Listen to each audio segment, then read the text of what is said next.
Hello and welcome back to the Grapple Theory podcast. Thanks so much for joining us once again. Now, on today's show, we have two very special guests who have just started up one of London's newest wrestling promotions. We're going to be talking to them about how the idea came about to start a new promotion, where their name came from, the choice of venue, their first champion who they crowned at their first show, and loads more to do with their setup, and also an iconic moment they had at their first show with Session Moth Martina recreating the Sandman's entrance from ECW. So stick around for all of that because it's absolutely brilliant. We're going to get to know them, their wrestling loves, and hopefully by the end of it, you'll have found a new wrestling promotion you can go to as well. Delighted to welcome onto the show James and Sean from Riot Cabaret Wrestling. Guys, thank you so much for coming onto the show. It's delightful to have you here. First of all, talk to me about setting up a wrestling company. Where did this all come from? How did this all begin? Yeah, I think it all started when we went to WrestleMania a few years ago, and we were sat in a bar called McMahon's, which is a great bar if you're in the Brooklyn area. And we'd seen so much wrestling throughout that whole week, but we kind of just felt that all of the shows that we'd seen, apart from like the NXT and the WWE ones, a lot of the indie shows all kind of blurred into kind of one blob, and we kind of wanted to come up with a concept and a brand that was just like a little bit different. So that was kind of where the concept for Riot Cabaret came from.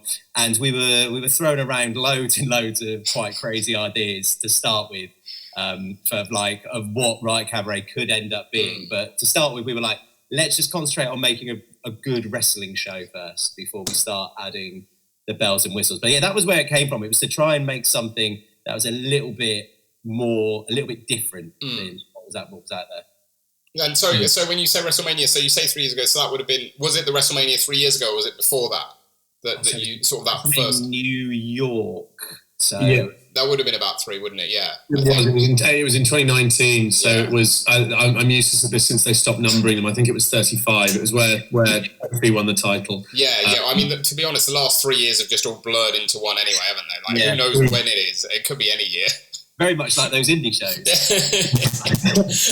Well, that was something that we were really, really keen to do. I think there is so much wrestling out there, which is great. You know, you're talking to two of the biggest wrestling fans that you will ever meet. But there is so much of it that is already being done so well. So I think in a market like that, the first thing that you really ought to do is look at what you can do that's different. I think that's where so many of the companies that have succeeded in recent years.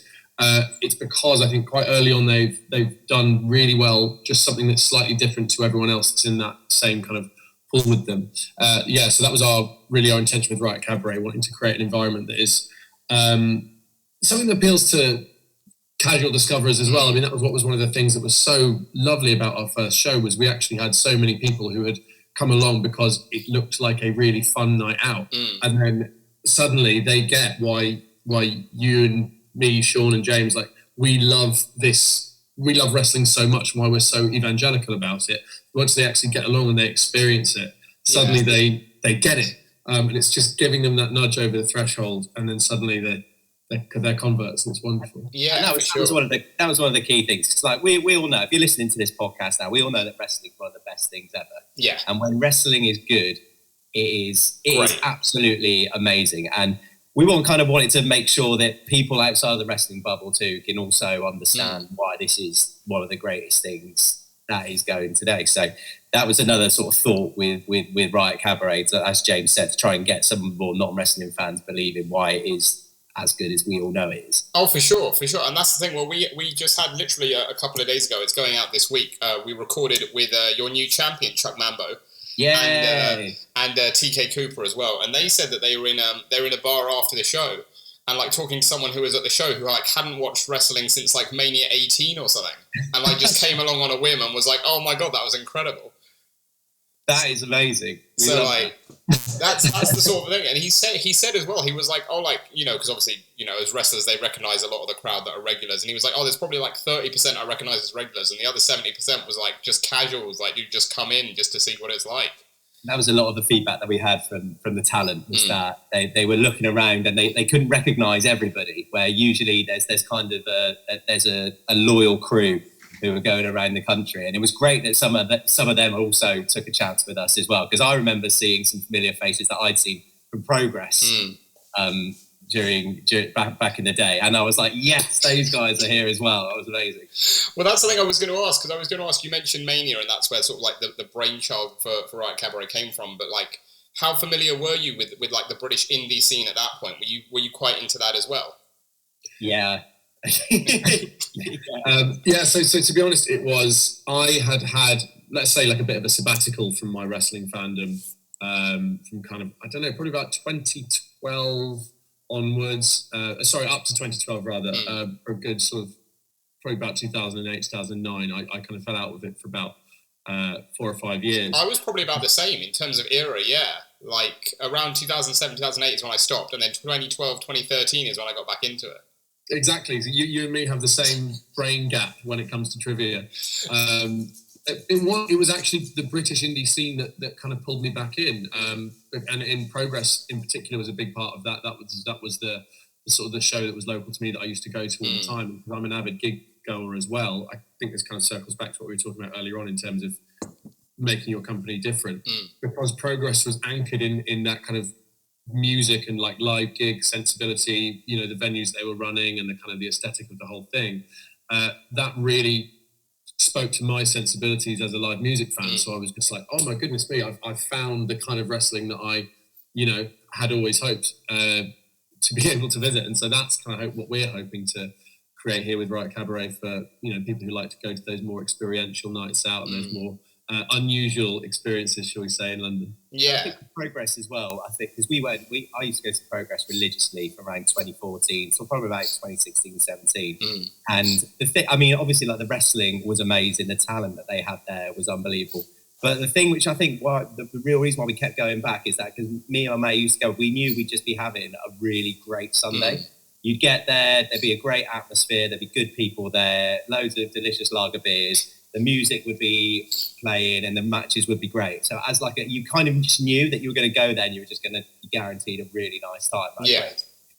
Yeah, for sure. And I think that's what's so important. That's what people have said you guys have done well. I don't know how familiar you are with Riptide Wrestling that used to run down in Brighton. But we had, again, Mambo and TK said that backstage loads of the crew were like, oh, this feels like Riptide. And like our reviewers were like, oh, it felt like a Riptide show. And like, as someone who was a regular at Riptide, let me just say that is high praise, because like Riptide was consistently just so well complimented for what they were doing. And so like when they were like, because I couldn't make it to your first show, but when our reviewer was like, oh, it felt like a Riptide show, I was like, right, I'm definitely there for the next one then. But again, that's what's so important, I think, now, especially, you know, after the couple of years that wrestling has had, is to be able to cultivate that atmosphere that is welcoming to, you know, not just the hardcore fans, but also the casual fans. But like you say, Sean, is also just like a good night out, like regardless of necessarily what's happening in the ring, you just know you're going to have a fun time. And I think we've always known that the talent here can always do what it takes in the ring. I don't think that's ever been the thing that's been in doubt. So I think the gap that we just want to make sure is that when the people are coming through the door, it's just mine and James' responsibility to make sure that they're having the best time they can, and that we're putting together, and we're basically giving everybody, that's the fans and our talent and our crew, the tools possible to be able to create a memorable and excellent night out for everybody. And I think, sorry, go on, James.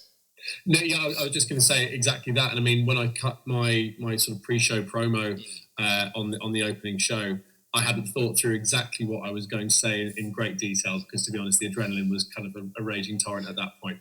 But the key thing that we really did want to get across was we want to create a kind of environment where you can leave your troubles at the door. You know, I think everyone is feeling the pinch in various ways at the moment. And it's been a really tough couple of years as well. So anything that is weighing down on people, we want Riot Cabaret to be an environment where they can genuinely just forget about that and have a phenomenal, fun night out. That's our thing first and foremost. And as well, you look at other nights, some of them are even in the same venue as us. You know, there are things like Bongo's Bingo, right, which is one of the best nights out in London. The whole conceit of the evening is you're playing bingo, right? That shouldn't be as fun as it is, and yet it is. So I think anyone who might not be necessarily a wrestling fan, or even better, is a wrestling fan, getting them along to one of our shows and giving them just the best experience we possibly can, like Sean was saying. That's our number one priority, because we as fans and as, experience goers in London, we know how valuable an experience that is. Yeah, for sure. And let's go on to two things that I think are crucial to any, not just wrestling company, but any company, and that's the name and the location. So Riot Cabaret, from what you said, it seems to be that thought that, like, was that a pretty easy choice to come up with name-wise? Because it seems like that's what you've been talking about, that mix of almost like that progress when it started, sort of like punk rock atmosphere, but also like this sort of almost carnival type feel as well, where it's like a bit of everything and a really good atmosphere as well. Definitely. I mean, I tell you the truth, the name did take ages. You would not believe how difficult it is to find a sort of unique, good SEO-friendly wrestling company name. But we finally managed it in 2019, and then proceeded to put it in mothballs for 2.5 years. But you're absolutely right. Yeah, that is the sense we wanted to convey was that sense of kind of explosive fun, but also, as you say, variety is the spice of life for me as far as entertainment goes. And so now that we know we've got this proof of concept of we've been able to run an orthodox wrestling show, now we know that that's possible. We are going to start to look, without giving too much away at this stage, start to look at what else we can now begin to layer on top, as Sean alluded to earlier, in terms of making this just a really fun experiential night out with phenomenal wrestling at the absolute heart and soul of it. Yeah. That's where that's going to come from. Awesome. And Sean, then, talk to me about the venue. Why the Clapham Ground? Because it's just a wonderful venue for wrestling, and for anything really, like you said, like any sort of entertainment is just great. But like, I think seeing that and seeing you guys kick off in such a, like, not to, use it as a pun, but like such a grand venue, like, is just, it seemed like that's like you laying down your mark of like, this is what we want it to be. Yeah, it was like we said earlier about it. We wanted it to feel different. Again, where the Electric Ballroom in Progress, that whole place just had like a very kind of distinct feel. Like, Progress fans who've been listening, when you'd be walking down those steps and you could see the bar, the ring would be there on the left, the music would play. There was just a distinct feel of that venue, which was just so synonymous with Progress, just in the way it looked, of it being like a little bit of a grungy punk rock gig venue. We wanted to find basically the perfect partner for us that kind of complemented the kind of thing that we were going to do. And the Grand was just amazing. It was, I mean, credit to James. It was James's shout. I'm going to be fully brutally honest. I was skeptical about the Grand, so I thought we were going too big too soon. But James was like, "No, we're going to do it." And I was like, "All right, man, let's go for it." And in the end, it was brilliant. And we can also as well speak highly enough of them in terms of just how much they've supported us. One, for taking a punt on us, because they had to take the punt as well, really. And also the fact that everybody who turned up created such an amazing atmosphere. The talent turned up and absolutely smashed it. And the Grand want to keep working with us, putting on the nights for the fans and getting our talent in the venue. So it's been like an unbelievable experience working with a venue is quality as that in London. Awesome. We also had as well with our previous venue, just before the pandemic, we had an agreement with a new venue in Bond Street, which sort of specialises in immersive theatre. Right. It's called Immersive London, and that's where we were, sort of Riot Cabaret aficionados will know we were due to run our first show there. And unfortunately then kind of the pandemic interceded and that wasn't possible. So we used that downtime to kind of look at, okay, maybe this is an opportunity. Can we maybe put a little bit more, because I had a relationship with that venue through a different job that I was doing. Right. So we thought, okay, what can we actually do here? Is there maybe an opportunity here to really push and find a place that complements Riot Cabaret even more than that old venue did? And I'd been to the Clapham Grand quite a few times. A friend of mine is a musician and does regular slots there. So it was, I knew how beautiful the venue was. And I knew they had done sort of boxing fight nights and things like that. And I thought there's not really any chance they'll actually go for us because we're completely unproven. At that point, we were selling them an idea rather than a product. And I sent them what I will fully hold my hands up and say was a very speculative pitch. And I couldn't believe it. They came back and said, "Would you like to come in for a meeting?" I said, "Yes, I would." And it kind of really went from there. But the key thing with that venue, as well as everything that Sean mentions, is because we know the team now, we know that they do things properly. And that's a really important key thing for us. I think ethically, they really do their best to make themselves just the most inclusive space they possibly can. They're a real community venue. There's so many people from that area who just go to whatever that venue puts on because they know that they're going to get looked after. They know it's going to be a great time. They know that they're supporting a team and a venue that they can be proud to support and give their time and money to. So I think that's really important as well. So we knew we had a kind of kindred spirits with them in terms of how we wanted to approach the people that walk through our doors. Yeah, absolutely, and that's brilliant to see as well. And then let's get on to the show itself then. I mean, after 3 years from having the idea, from seeing the pandemic scupper the debut, or what was meant to be the debut, then to finally get around to the show itself, I imagine that must have been quite the feeling for you guys, like standing in the grand while like say when Cara and Chuck came out for the first match, like that must have been just a like almost pinch me kind of moment. It was a surreal moment because also as well, they like Chuck and Cara absolutely killed it and put on genuinely one of the best matches or one of my favourite matches. And I was just kind of like in my brain, like, do I like this because this is our stuff? Like, is this just definitely objectively really good? Because it was amazing from the little bit they did. And we'll make sure that we're going to put that much on YouTube so everyone can watch. It was just such a great example of what it is that we want to do. But just everything from like the bow at the beginning to the bit at the end, I just couldn't be more grateful to them for absolutely smashing it in that first match. Yeah. But yeah, it was very surreal, man. I can't begin to describe how weird it was seeing it happen. The Cara thing, Cara Mambo match in particular, was it worked exactly as we hoped it would. Namely, that we knew we were trying to appeal to people who may have never seen wrestling before, or may have a very clear idea in their head of what wrestling is. And so we just knew that having just two enormous characters who, the second they step out onto that red carpet, you, the audience, know exactly who these guys are and exactly who they are, what they're about. And then obviously, you know, their entrances are both tremendously fun and spectacular in their own ways, but then they step through the ropes and they serve you an absolute stone cold banger like that. We couldn't have been happier with that. And I mean, as well, just in terms of the experience of having waited for 3 years and finally seeing that all come to fruition there. I'm stumbling over my words now because I still get emotional thinking about it, because it was just, I can't tell you how much of Sean and my life that this thing has sucked in over the last after the last 3 years.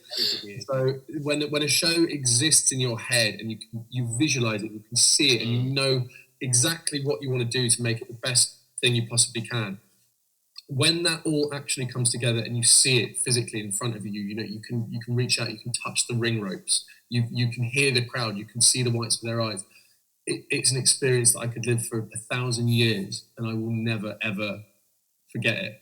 And I was doing pretty well I didn't have my big cry for a very long time. I thought a big cry was coming, and it was at the end where I was doing fine, and I even got like a little James chant, and that was all right, that was fine. But it was then when someone started chanting Riot Cabaret and everyone joined in, that was the moment at which I just lost it a little bit, and I had to get it back quite quickly because I had to close the show before the curfew. But sure. that was the moment I think will live with me for a very long time. Yeah, like shit, this is a real thing now. Like, I get it, and I mean, yeah, kudos to you guys, because Mambo Cara is like, I guess, like that's just such a good opening statement match as well for you guys and what you want to do, because like you say, they're both such big characters, and like for the hardcores, they're two like fan favorites, but for the casuals, it's two characters who come out and you're just like, okay, what the fuck is this? Yeah. Like that's a great thing. And the other thing I want to talk about, which is, I guess, the thing that also has been drawing a lot of attention on social media, is like the hardcore fan mark-out moment where Session Moth comes out to enter Sandman in the classic Sandman like gimmick. So talk to me about that. Was that all her? Was that all her thinking?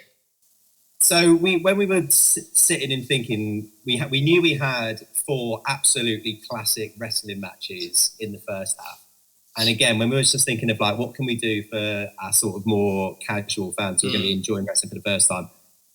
What's a thing that's going to be able to be different and also fun? It's not going to be too like, you know, not like WWE levels of silly that wrestling fans are going to roll their eyes at, where it's like that middle ground where everyone can have a nice time. So that's where the idea for the Jukebox Rumble came from. And then when Session Moth was sending us the suggestions that she'd had for her entrance music from her Instagram, we just saw Enter the Sandman in there. And then me and James were like, what if we had Session Moth come into the Grand as the Sandman? So he's there on Amazon looking for kendo sticks. his cookies are in the mud. Yeah, just casual, internet history is now like a little photo, a little WhatsApp from him with his kendo stick, and I'm like, this is getting more and more ridiculous as it all goes on. And then to give Session Moth her credit, she absolutely killed it in a way that I could not possibly imagine. That will stay with me from when just leaning over from my commentary position and just locking eyes with Session Moth as she's tipping over. And just to say as well, it's very different once you book the talent and you're kind of responsible for everybody watching it than if you're a fan. Because all I'm thinking is like, please don't fall off the balcony, please don't fall off the balcony, please don't fall off the balcony, please be safe, please be safe. And it was brilliant. And then when the crowd started singing, I was like, yes. Yeah, and like you say, like that sort of thing, like Jukebox Rumble is the perfect way to get that crowd into it, because the odds are that even if they don't know who the wrestlers are, they'll know the songs that they're coming out to. And that gives you an idea of what the wrestler as a character is like as well. We wanted to make sure that like the girls the ones that maybe our audience or even a hardcore audience may not be completely familiar with, they're still getting a reaction and they're still like that. Yeah, for sure. And that means we got a shout out as well, someone else who we've had a guest on the podcast, and someone who I got to credit you guys as well, because you don't see, I don't think, down in London enough at shows at the minute, and that's Harley Hudson. And she's fantastic talent, absolutely brilliant. But again, obviously, like Liverpool based, means you don't get to see her in London as much. So like, it was really nice to see you guys sort of picking talent from across the country rather than sort of just sticking to the London locale. Yeah, Harley Hudson was one that we were just absolutely thrilled to get, because I think that if this is where she is at in her career at the age that she is, the sky is the limit for her. And we were just delighted to get her, because I think she's an absolute star in the making. Well, she is now, but you're just going to see that star rise more and more and more. So to bring her down from the north was really, it was a no-brainer. We knew that she was one of the ones that we had to have on our show, and I think that's one of the things that we're really keen to do is maybe, those, exactly like you say, those fans who go to shows regularly in London, they will be familiar with the work of a lot of wrestlers who are local to that area. So for those wrestlers, it's really great if we can give them an environment where they can perhaps try something different, or they can tweak their character slightly to be something other than it is in the neighbouring promotions. But if we can also bring down talent at the level of, Harley and Kelly from the north, who were just absolutely fantastic and killed it on the night, then that's great as well, because you're getting, exactly as you say, fresh eyes on phenomenal talent who really do deserve to be seen up and down the country, as far as I'm concerned. Yeah, absolutely. And let's get on to then your first champion, Chuck Mambo, because you look at the lineup in that entire sort of like tournament, and not just in the final, but you look at the likes of Cara and Dan Maloney and Tate Mayfair and Joe Lando and Crowley as well, and TK Cooper and Mark Haskins obviously stood in. Like, any of those names would be a worthy first champion. But like, what was it about Mambo for you that you were like, let's have the belt on him, like this is our start point? It's a good question, because I'm trying to like put it into words. Essentially, I think we've said it before that Mambo kind of just is everything that we kind of wanted to have as a champion, and also it's like you said, you want to be able to give something different. Like, there's a story that we want to tell of Chuck Mambo's reign. Which was one of the main reasons why we thought that Chuck Mambo would be a great first champion, because I think we could tell a good story. But also, I just think Chuck Mambo, out of that 8, as legitimate as you're going to get, and also I'm excited to see a singles run with Chuck Mambo. As it was literally proved in that match against Cara Noir, that he is undoubtedly one of the best in the country. And I've been watching Chuck Mambo for years and years and years, and I've always thought that could be at the top of any card. He's got the personality, he's got the athleticism, he's really good, and is an excellent character. So that was the kind of my thoughts. Definitely. It was, without giving you sort of too much of a peek behind the curtain, I trained as a wrestler sort of a number of years ago before other commitments got in the way. Right. And part of that, I worked with Mambo a couple of times down at what was then the Projo. Right. And just saw firsthand how good he is in that ring, and he has this happy-go-lucky manner when he's in the ring. Everybody knows, everybody can picture bouncy, happy Chuck Mambo. But actually, when you give him the opportunity to shine, and you go, here is what we'd like you to do, you can do it absolutely.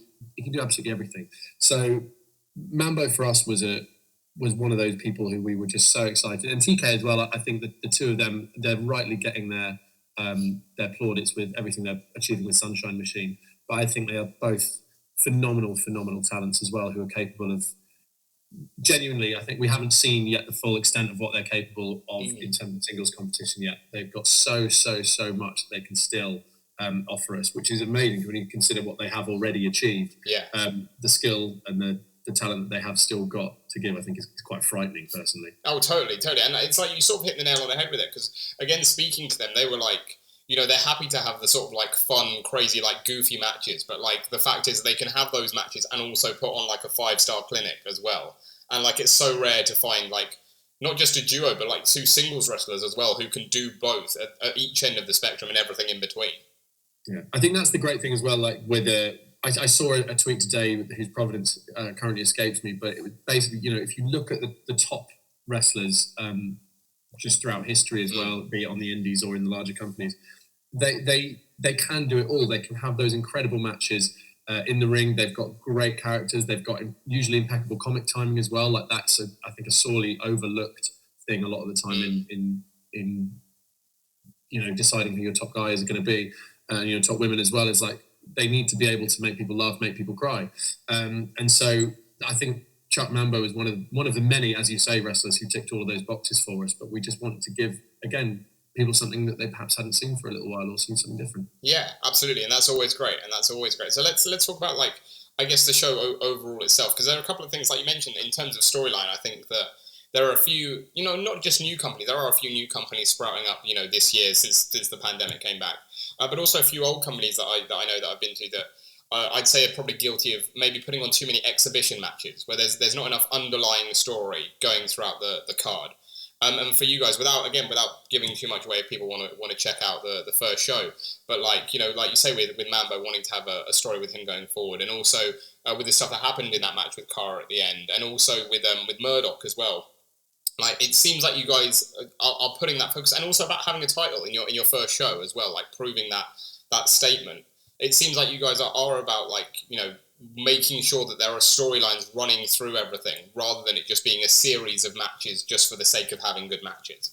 That is literally 100% exactly what we're hopefully going to be able to pull off. And what I always liked, even just like from when we watched so much wrestling over the pandemic, kind of researching for the show, in that, what I always like in a show is that you've got you've got a story set at the beginning, and then it's resolved at the end. So if you're just seeing that show, all of the stories are making sense. And then if you're regularly coming to the shows, then you can put all of these stories together, and it's an even more rewarding experience. So in the shows going on, we are going to be looking to not only individual stories for the wrestlers, but then how do all these storylines intertwine, and how does it all kind of pay off at the end? So story's definitely been a big part of a lot of our thinking in the shows, in the planning going forward. Absolutely. And it's well, I think the best wrestling always does so well is it makes that story aspect work on several different levels. So if you are a casual fan and you're coming to, let's say, Riot Cabaret show number 23 or whatever that may be, by that point, hopefully, exactly as Sean says, there'll be a self-contained story within that singular show that makes sense, and it's immediately accessible. And if you've no idea who anybody is, it should all still make sense. But then also, sitting on top of that, we do want those longer running storyline threads as well that reward repeat viewing, and people who, you know, watched it for a long time, for example, callbacks, anything as well that can just help us enhance these characters. So I think that at the heart of it, that is what any wrestling match is. It's just what happens when these two characters meet each other at this point in their lives. And so that's one of the other reasons as well why wrestling is so interesting, I think, as an art form, is because in terms of its time, it's unlike any other. Super Eye Patch Wolf did a phenomenal YouTube essay on this, by the way, which I highly urge you to check out if you haven't already. Essentially, wrestling unfolds over the same period of time for the wrestlers as it does for the audience. You know, there's no time cuts, there's no, 5 hours later or anything like that. It's like it cannot help but happen at the same timeline as for the audience, because it is this performance art masquerading as a real sport. So that means that, the characters have experienced the same time, elapsing as you, the audience, have, which makes those moments where they actually encounter each other in those matches can make that so compelling. So that's what that's what we're hoping to do as well, just really leverage that good storytelling and get people. Amazing. Yeah, that's great. The interesting thing as well, though, which we're very much learning fast with story writing in wrestling, is that you can have the best laid plans, you can be telling the best 5-act story that you think you've ever seen, but all it's going to take is one injury or something else, and then all of a sudden you've got to think and you've got to go again. So it's really actually made us respect storytelling in wrestling just in general and how tough it is. And I think sometimes when, we can all be critical about either like the booking or the storytelling in other companies, I can guarantee you that there are things happening behind the scenes. Like, they probably wanted to tell that story that you think's a really good idea, but someone didn't want to do it, or someone's got injured, or a plan changed, or they thought, oh, maybe this will be better, or the audience didn't get it. There's so many interesting factors and challenges when coming up with the stories, but we are going to make sure that stories are a massive part of Riot Cabaret. Brilliant. And as a fan, that's something that's great to hear as well, because that's something that I think a lot of people maybe don't get enough of in certain other promotions, which I won't name. So we're obviously here talking ahead of your next show. This is obviously at the time of recording, it's like sort of early, mid-July now. This will go out probably late July, early August, depending on our scheduling. So it'll still give you a good few weeks ahead of the show. So obviously, don't want to give too much from your end away. But I guess moving forward for the next show, August 23rd at the Clapham Grand, and also moving on beyond that, like what can people expect? Say people who didn't come to the first show, what can people expect from Riot Cabaret moving forward? So, in terms of the stories that were seeded in the first show, there's obviously a lot that we have to resolve with that. First and foremost, in my mind, and I'm not just saying this because he sort of chased me away from the ring, but we have the looming spectre of Spike Trivet, who insisted, by the way, that he was going to address our crowd. And I would like to take this opportunity as well to apologise to Ewan for that. So, sorry, Ewan. But Spike Trivet has given us a cast iron guarantee that just because he can't be the first Riot Cabaret World Champion, he will be the second. So quite what that means for Chuck, we shall see. We also have not yet announced what we're going to be doing in terms of opponents for Harley Hudson, who's our winner of the Jukebox Rumble as well. So we have a potential inaugural women's champion in Harley Hudson, but she has to face somebody. So obviously, of course, we'll see in the fullness of time what happens there. And I think as well, Murdoch was enormously aggrieved because we opted for Joe Lando instead of him for the wildcard pick for our championship tournament, and he ruined Joe Lando's shots at that tournament as well. And Joe Lando, unfortunately, is in America for August, so he won't be appearing at that show. But Murdoch has threatened to be there again, so we'll see how that plays out. But yeah, I think there are a great many strands that we could pull out and see what unfolds. And Joe Lando's got a few pals in hand who could probably take. Yeah, he's got backup, doesn't he? He's got a few friends that that can give just as good a match. So I'm sure that there'll be that, and then of course there's the case of Chuck Mambo's first title challenger. Yeah, absolutely. So much stuff to look forward to. It is of course. I'm right on it. It's August 23rd, Clapham Grand. Yeah, if you haven't got tickets yet, well, when do they go on sale? Well, they're probably on sale by the time this goes out, I would imagine. So obviously we won't ruin any of that and any other maybe announcements that you guys have got moving forward. But that's all fantastic to hear. Now I'm going to move on to sort of like our final feature on the show. And it's a sort of a peek again at your guys' wrestling fandom away from Riot Cabaret. So this is called The Matches That Shaped My Life. Oh, interesting. And so I'll be coming to each of you for each question, but I'll start it individually, in turn, so the other one has a bit of time to think each time. But I'm just going to run through a few questions, and you let me know what comes to mind. So, James, let's start with you. And the first one is the first match I remember watching. Oh, goodness me. I think that was... I think it must have been, it was on Channel 4 at butthole o'clock in the morning, and I think, I'm going to have to go on to Google and check this out now, I think it was Chris Benoit and The Rock at maybe Fully Loaded 2000. Right. Something like that. No, I'm lying. I tell you what, I'm lying. It was the I Quit match from the Royal Rumble in 1999 with The Rock and Mankind. Great match. That was not good for a 9-year-old to watch that match. Yeah, that was actually, you're right. Yeah, 9-year-old, maybe a bit too young to be seeing. Poor Mrs. Foley's baby boy with his hands cuffed behind his back, taking about 18 unprotected chair shots directly to. That was that messed me up. I think that's the first one I definitely remember. That's mental, because mine is The Rock versus Mankind as well. But not the I Quit match. It was their last man standing match at St. Valentine's Day Massacre. I remember buying WWF Warzone because the idea of creating myself as a wrestler just seemed like a cool thing. And my mum kind of assumed that wrestling was still Mick McManus and Giant Haystacks and the stuff she used to watch. So she taped the last hour of St. Valentine's Day Massacre for me, the repeat. And the last two matches on there was Mankind versus The Rock, last man standing, and Austin versus Vince in the cage. And from then on, that's when we would get up on a Sunday morning and watch Livewire every single morning for about, I didn't watch an episode of Raw for about a year. All of my wrestling was just Livewire and Superstars.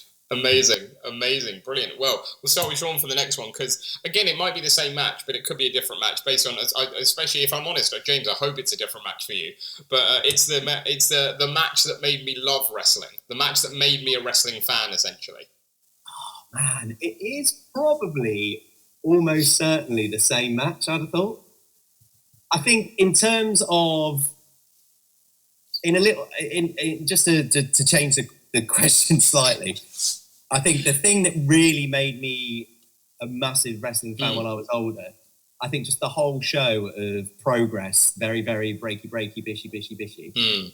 I think that was kind of what cemented me into like being a kind of different kind of wrestling fan, more of like a British wrestling fan. Yeah. I think all of that show was phenomenal. But if I'm going to have to say the match that made me love wrestling, I think just seeing The Rock and Mankind. The Rock was funny. He was singing Elvis. He was boshing him on the head with the bell.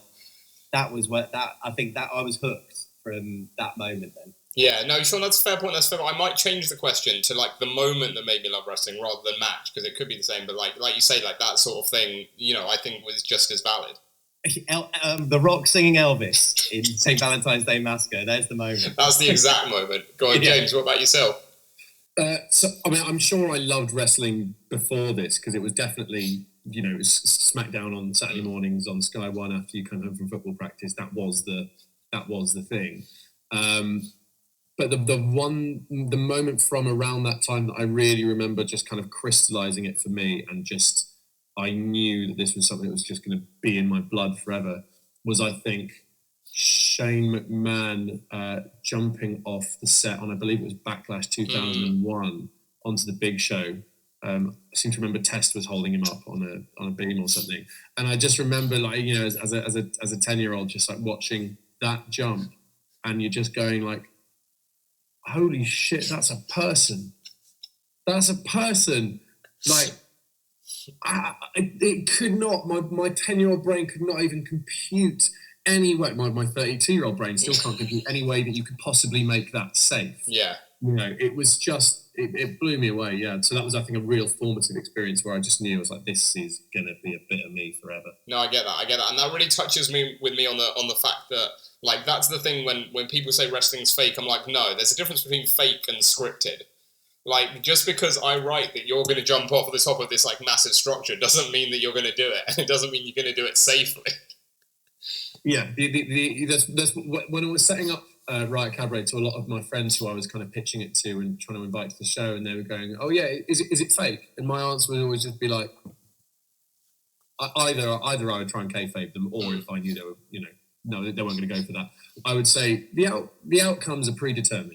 Yeah, like you come and watch it, and then you tell me it's fake. Yeah, loads of loads of the non-wrestling fans who came and saw the show, I think their mind did change because they saw how athletic it was, and they were also, you can feel the bumps. Like, the ring is loud, and people are hitting hard, and they were like, well, they're definitely getting hurt there. Like, that's definitely not going to be easy. It's like, yeah, exactly. Really hard. The ring is quite a spectacular thing as well, because I think once once you see a wrestling ring close up in the first time and you hear people work in it, it dispels any ideas you might have had about, oh yeah, it's a sprung floor, or it's padded, or it's whatever. It's like, no. It's like, no, there's that thin layer of padding, but it's barely anything. Exactly. You are effectively landing on wood. And steel. So it's just like, I think once you actually hear, like Sean says, the ring is loud, once you see and hear people really work in it and really take those bumps, then you very quickly realise the level of kind of athleticism that is required and toughness and grit. For sure. Love it. Great answer. Well, the next one is the first live event I went to. Okay, I'm going to give you two. Because the first one was in Ashton Gate Stadium, and Robbie Brookside was on the card. Right. And I think maybe Tyson Kidd, and then just a whole bunch of random like wrestlers. That was the first time I saw wrestling live. And at that show, there were these old ladies sat next to us. And I was just convinced that they were part of the show. Like, they'd been brought along in book, because these old ladies were feisty, they were fierce, they were getting up, they were shouting, they were literally losing their minds. And I was convinced that they were part of the show until, and I think it was in Robbie Brookside's match, it was like an old boxing ring with these like big, like the turnbuckle was one big long foam thing. Right. And the heel pulled it down and was like working Robbie in the other corner. This old lady climbed up onto the apron and puts the padding back on the corner and hooks it up. No. So then Robbie, they've not seen this because they're in the opposite corner. They then shot Robbie into it, and obviously the turnbuckle's now there, so he's hit it and then had to go down like he's been shot. I'm 95% sure it's wrong. And then that was the finish, and I was like, yeah, that old lady has definitely she's gone rogue. That's mental. Either gone in for business for herself, or she's just a feisty old lady who does not like rule breaking. But yeah, that was my first show. The other one was a WWE house show in Cardiff. No, I think the first one's better. I think the first one's still, yeah.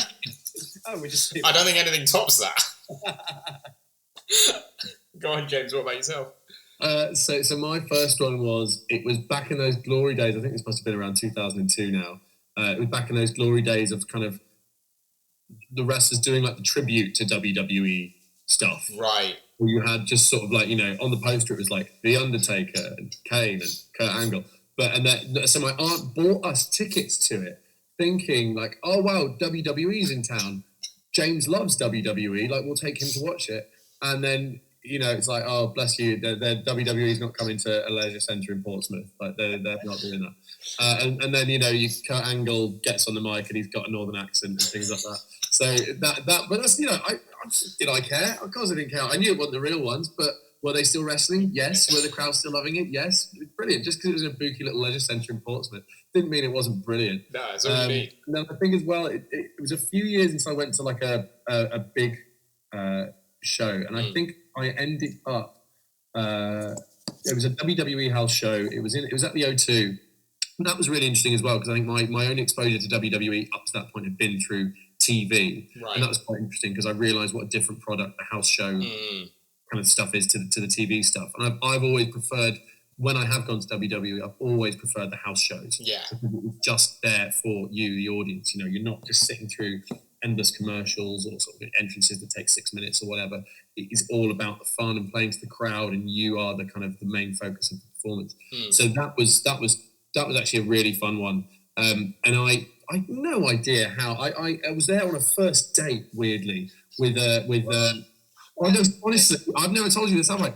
It wasn't my idea, right?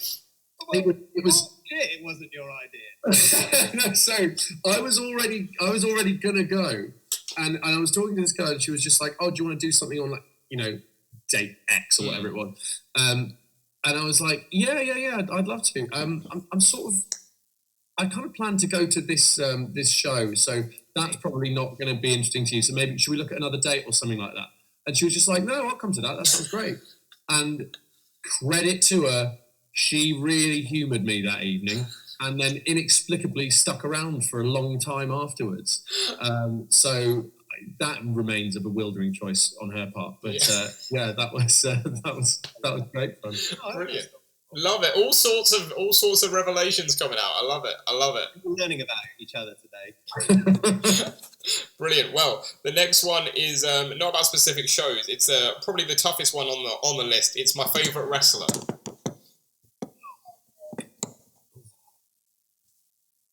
Of all time? Yeah.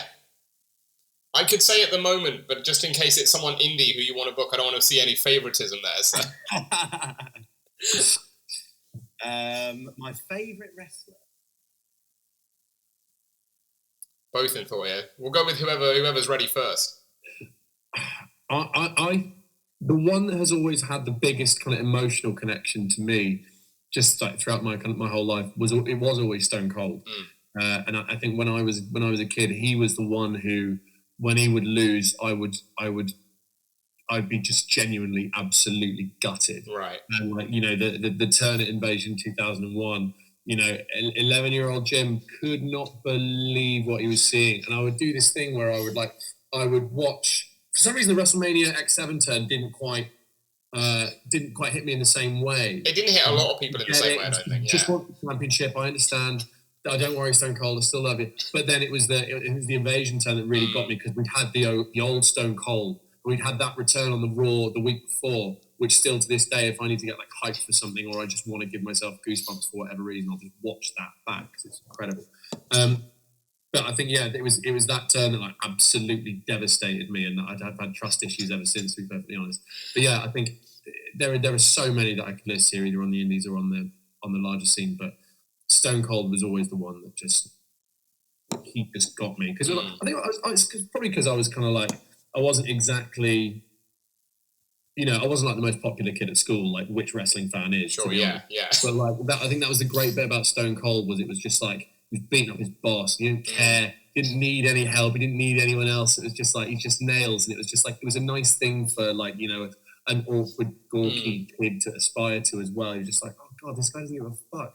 Wish I could be like him. So that was my kind of superhero of that era. Sure. I think, do you know what? I think, because I'm a big character guy. I've always been more drawn to characters. And I think it might just have to be Mick Foley. Nice. One of the first wrestlers I saw. But then also when you go back and watch his character stuff, it feels so real. Like he genuinely felt like Mankind felt like a really, really real three-dimensional character, especially when you see him like chatting to Vince backstage. There's a vignette before SummerSlam 98 with Mankind just saying to Vince, he hasn't got a tag team partner. He's got to face New Age Outlaws alone. And he's just like, I'm going to get killed out here, Vince. My sledgehammer. And he's just like looking around. It's like such a good vignette. And just the whole like Mankind character, I just always felt really believable, which is mad when you think it's a guy in a brown mask, in a white shirt, in long hair, to muggles. It was crazy. Like, what is that? But to me, I was like, yeah, that's Mick Foley. Yeah, obviously. Yeah. As well, with Mick Foley, I think one of the things that he just did great, so brilliant. I mean, how many amazing moments has he given us over the years as well, but just not only in the ring, but the thing that had me completely sold on Mick Foley was the reveal, the Cactus Jack reveal before the Royal Rumble Street Fight 2000, where it's just that kind of like, you know, Mick Foley is not ready to face Triple H. Yeah. And then Hunter's there being like, damn right, or whatever. And then it's just, and then boff, out comes the Cactus Jack reveal. And it's just like, Triple H sells that moment so well as well, because he looks like he's seen a ghost. Yeah. It's a testament to how amazing a performer Foley is, that you can watch him transition in a heartbeat from this vulnerable, terrified punch bag of a character who is nevertheless like unhinged, just switch from psycho motherfucker, I'm going to kill you. Yeah. To be able to just believably swing from that to that in a heartbeat is just, he's one of the best. Yeah. He's on my Mount Rushmore. Oh, for sure. In terms of current ones, I think it's got to be MJF. Yeah. An interesting thing as well, when we were looking at the Clapham Grand, we were looking at old shows that had been in the Clapham Grand.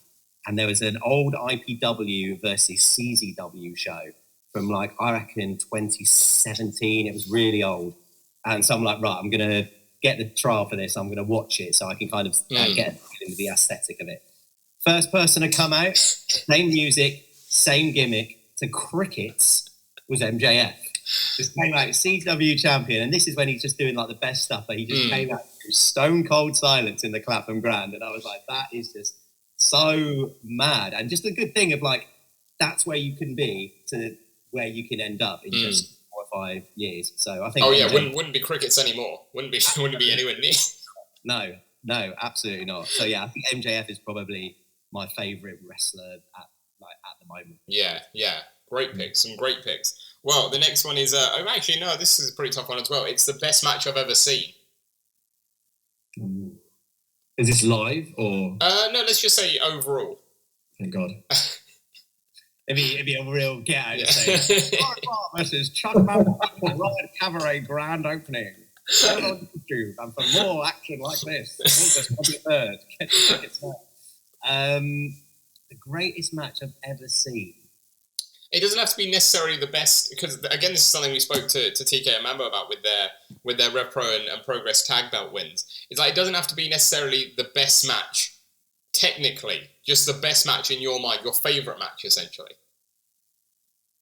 Okay, I've got two actually that spring to mind. Go on. First one would be the Shawn. I mean, this would be the duo actually here, the Shawn Michaels Undertaker Mania. Yeah. Double. I mean, that was.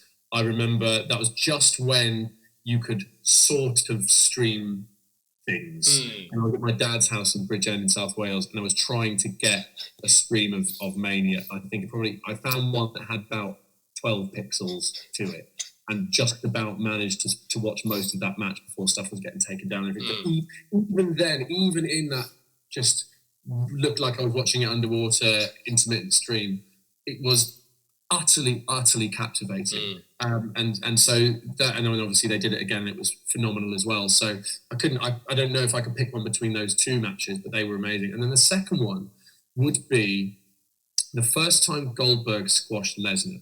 Yeah. Because what that did at Survivor Series, I think it was, and what that did is it just completely upended your expectations of what you thought was going to happen with this story, of what you thought they were going to do with these characters in a heartbeat.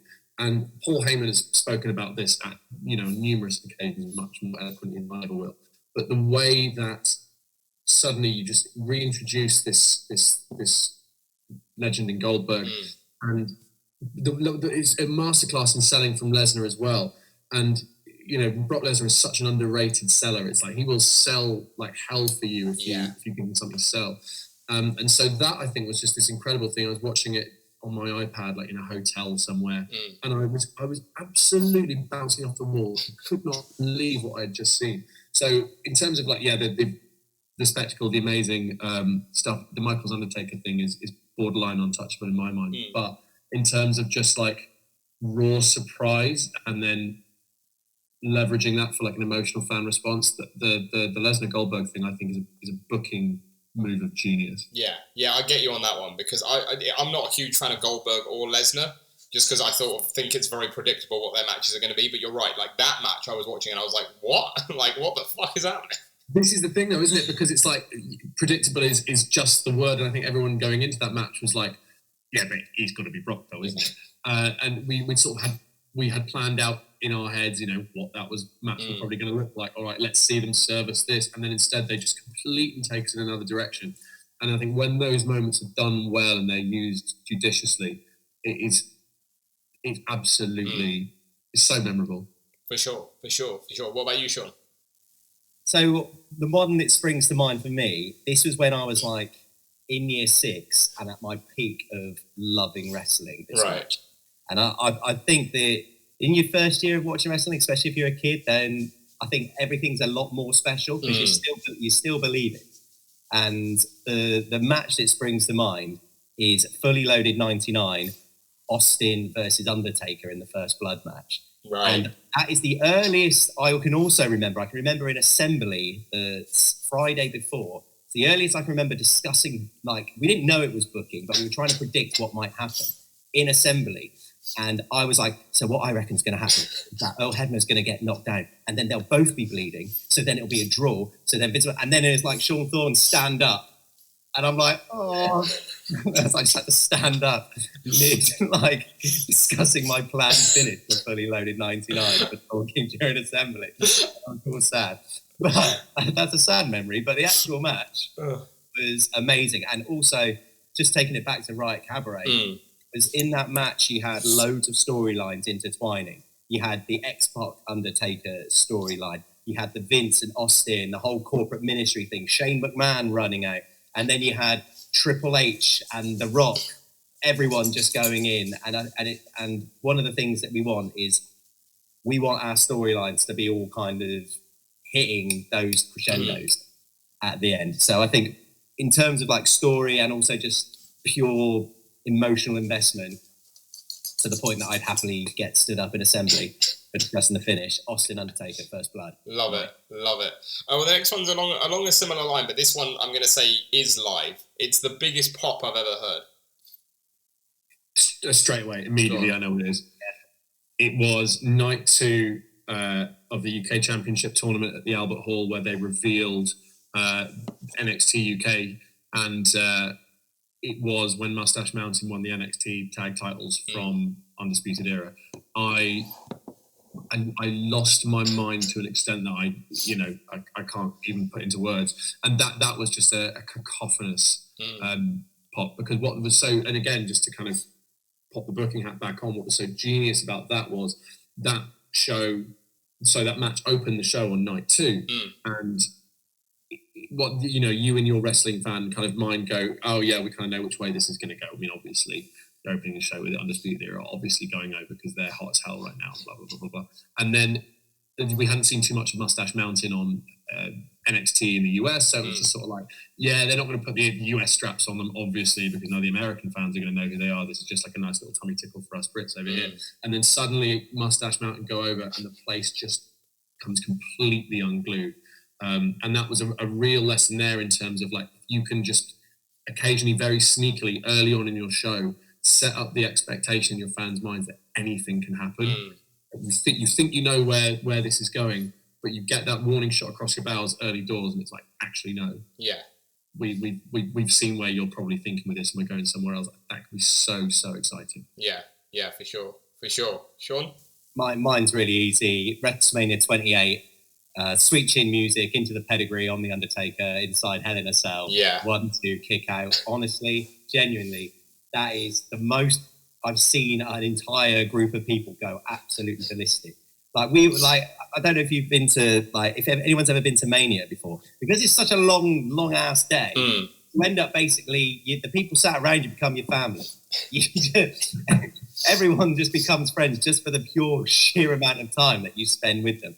And we were like hugging these Irish lads, like celebrating. That was by far one of my favourite wrestling moments of all time, let alone biggest pop.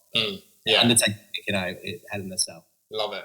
Another one on the Undertaker pop, actually. So the WrestleMania trip in New York, where Sean and I, along with our friend Ben, first had the idea for Riot Cabaret, was we did the whole shebang that weekend. We did NXT, we did Mania, we did Raw after Mania. And we'd already that weekend, we'd got Kofi Mania, we had got Thugonomics John Cena, which was brilliant. We got absolutely all manner of lovely nonsense on that weekend. And then, because Elias had been interrupted the night before by John Cena, and he came out, and there was Raw after Mania. We were expecting lots of surprises, but he comes out, he does his little spiel, he's got his guitar, and then he goes, "But mark my words, the next one to interrupt me is a dead man." And then there was a 2-stage pop, where the first pop for it was we just went, "Surely not. No. And then boom, and honestly, I left the physical realm and I turned into an actual beam of light, because I'd never seen Taker before. I'd never seen Taker live, and it was just the thing that I did not think I was getting that weekend. Yeah. And then when they suddenly go, "Here you are," it sent me west, James, honestly. Love it. Sean just disappeared for a second there, but were you hearing that? Were you listening to all that? Yeah, I heard all that. I accidentally closed my webcam. Gotcha. Love it, brilliant. Well, there's only a couple more. As promoters for you, this is quite interesting for me, but it's the obligatory, of course, my dream match. Oh, a dream match we'd book in Riot Cabaret? Now this is tricky. Let's say one match that you'd book in Riot Cabaret. It's got to be an indie star, but it can be from anywhere in the world. Money's no object. And then let's say like. Good, thank you. Yeah. And then let's say like one other, like a classic dream match as well. God, I hope you can edit out these cavernous pauses. Oh, we can. Yeah, that's fine. Don't worry about that. That's. Although now that you mention them, I've got to keep them in because otherwise it'll look weird when you mention them and everyone's like, there were no pause. Dream match with all the right scenarios, and you know what I'd like to see? Go on. I'd like to see The Rock versus MJF. I'd like to see them go toe to toe. That would be mental.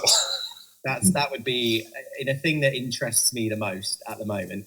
And I also think, again, with a Booker hat in terms of what I think would make a shed load of cash, Brock Lesnar versus Jake Paul and Logan Paul in a handicap match. That's the conceits there, folks.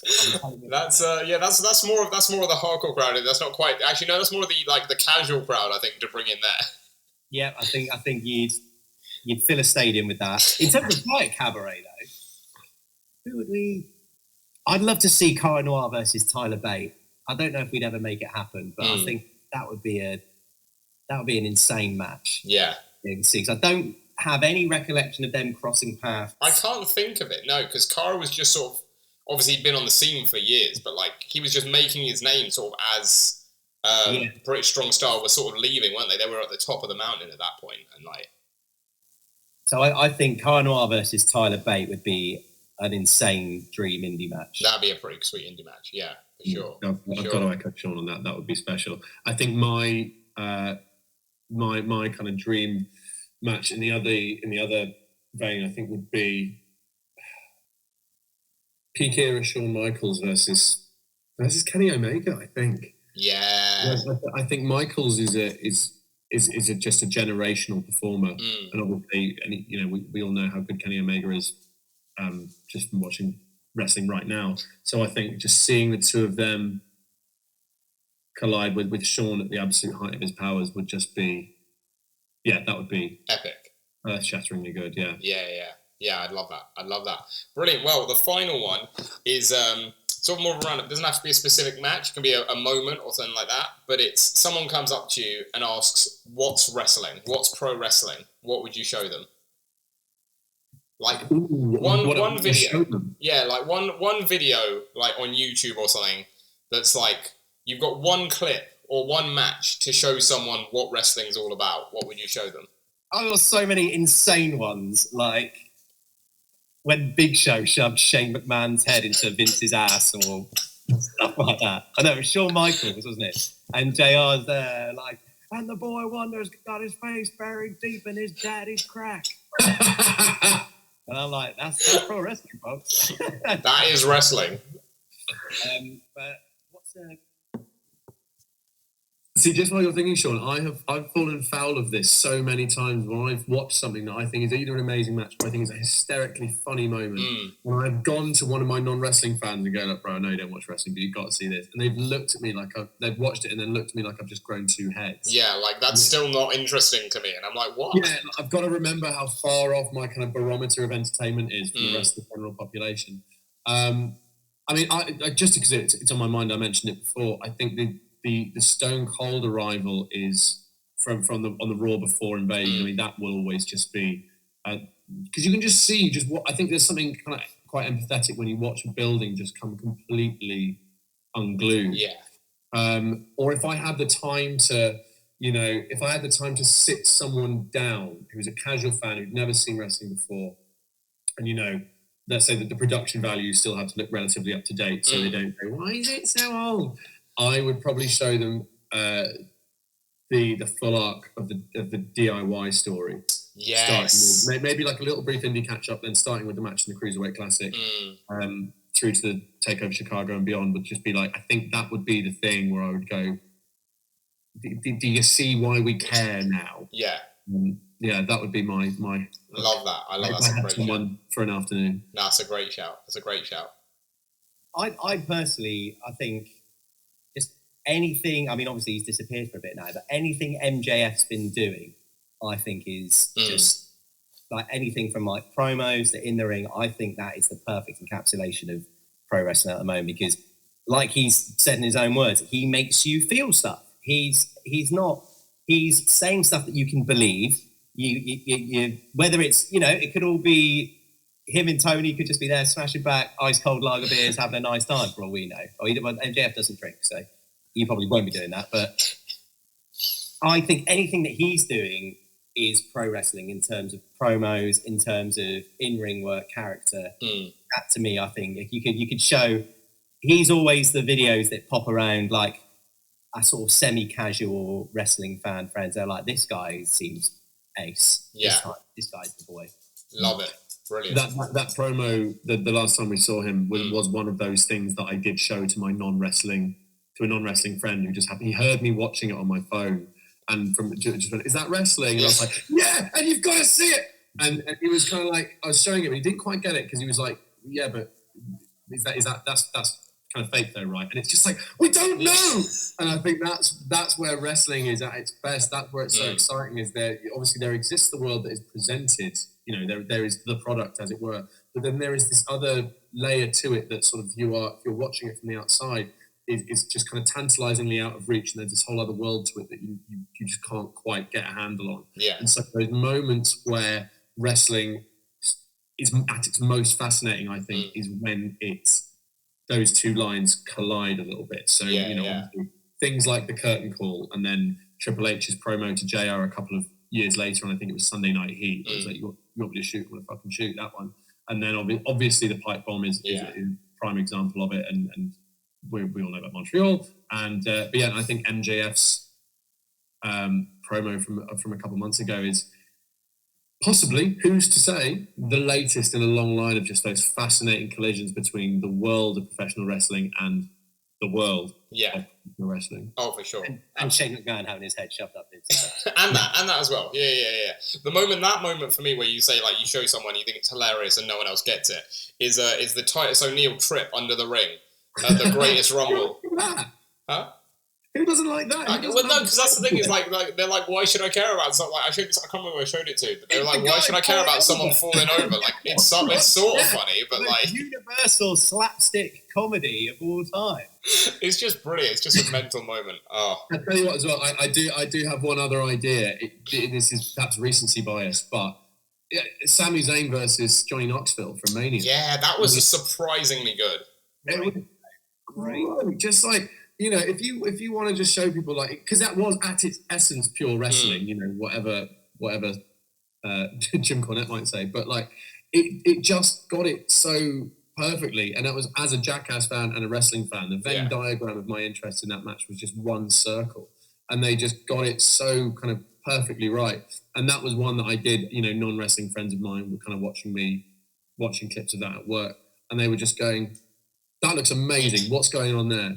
And I think that if wrestling can do that, it can create those moments that, the people who are just passing by and looking over someone else's shoulder want to stop and go, oh my God, that looks incredible. Yeah. I think that's fantastic. Yeah. And speaking of that Mania, it was mental to me that Mania had, because Pat McAfee had a match on that as well. I know he'd faced before, but like the fact that Pat McAfee, Logan Paul, and Johnny Knoxville all had matches on that Mania, and that none of them were bad matches was just ridiculous.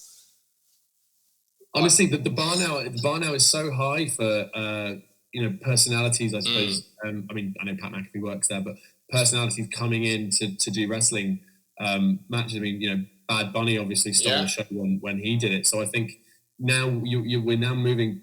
Well, not necessarily, but I think there is now the resources that they've got access to and the amount of training that they can actually receive. Is I think if they knuckle down and they get some of the basics right and they've got the right people helping them backstage and putting the match together and everything. You could have some phenomenal moments with people who are, not known for their wrestling aptitude, shall we say.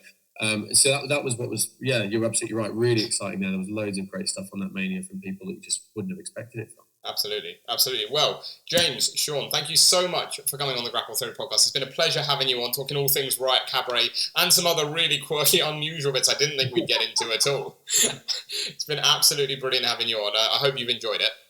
No, mate, it's been class. Thank you for having us. Good. No, I'm glad. Well, we always end each show with giving our guests one final bit of promo time. So, Riot Cabaret, next show, 23rd of August. If anyone can go and wants to buy a ticket, having watched this, or if they can't go and want to make another show in the future, why should people be checking out Riot Cabaret? Go, Sean. I saw the intake of... Oh, you just there. Go, that's what I mean. People should go to Riot Cabaret because I think that everybody there is working hard to make sure that everybody, whether you're a wrestling fan or a non-wrestling fan, is going to be having an excellent, amazing Tuesday night. And it's also a thing that you can bring your non-wrestling fan friends to. And I think we will also give them a good night. I think if you are in the market for something different, I think if you're in the market for a promotion that's going to be having stories, running through multiple shows and running through the whole show, I think that's where you want to go. And I think also if you want to go and see just some genuinely good world-class professional wrestling, then that is all going to be happening in the Clapham Grand, August 23rd. Ticket link will be on our Twitter. Brilliant. James, any closing extra comments? So one of the other things as well is, look, nobody who's listening to this podcast will be blind or ignorant to what's gone on in British wrestling or everything that came out over the pandemic. So I think as well, we can only speak for ourselves and what we're trying to do in the way that we're trying to run things. But everyone that comes to see a Riot Cabaret show, I think we want to give the assurance to as well that our absolute number one priority, the first thing that we look at before any of that wonderful, audience-facing stuff, is just that everyone that works for us is looked after and that we're doing things properly and trying to do right by our talent, right by our audience, because I think trust is so important, especially now. And if we are asking people to trust in us as a brand new company, it's really important that we do everything we can to gain that trust, not only with talent or with our audience, but just with everyone that walks through those doors at the Clapham Grand. So as Sean says, you're not only going to get an absolutely superb night out, that it's going to be absolutely just the most fun you can have in London on a Tuesday night. That is our ambition. But it's also going to be run in a way that we hope is going to be ensuring that everyone is properly looked after and things are done properly. Brilliant. A perfect place to end, I think. Absolutely brilliant.